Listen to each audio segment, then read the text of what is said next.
I also spoke with Prime Minister Trudeau of Canada, and we had a good talk in the morning, but I did ask him a couple of questions like, banks aren't allowed to do business in Canada. Canada is very tough. Canada is very, we're not treated well by Canada, and we have to be treated well.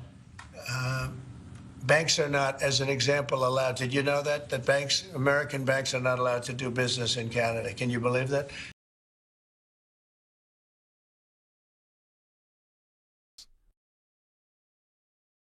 U.S. banks in Canada.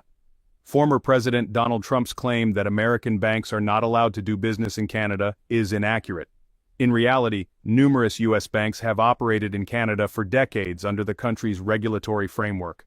While Canada enforces strict banking regulations, these rules apply uniformly to both domestic and foreign institutions, ensuring financial system stability.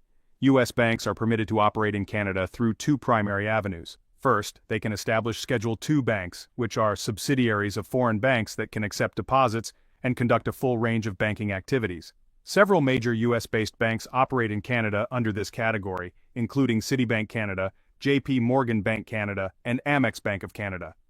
Second, U.S. banks can function as Schedule III banks, which are branches of foreign banks authorized to conduct specific banking operations, primarily in corporate and investment banking.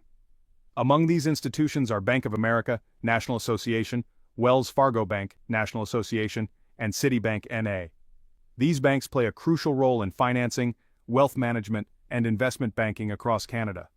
As of recent data, there are 16 U.S.-based bank subsidiaries and branches operating in Canada, collectively holding approximately $113 billion in assets.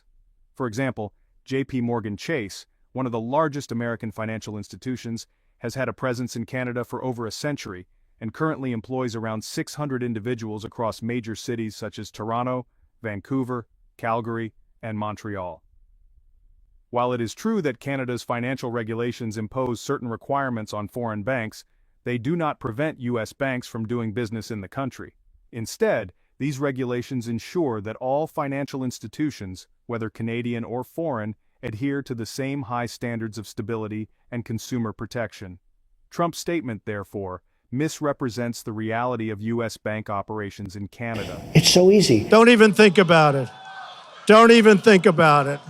Don't even think about it. That's an easy one.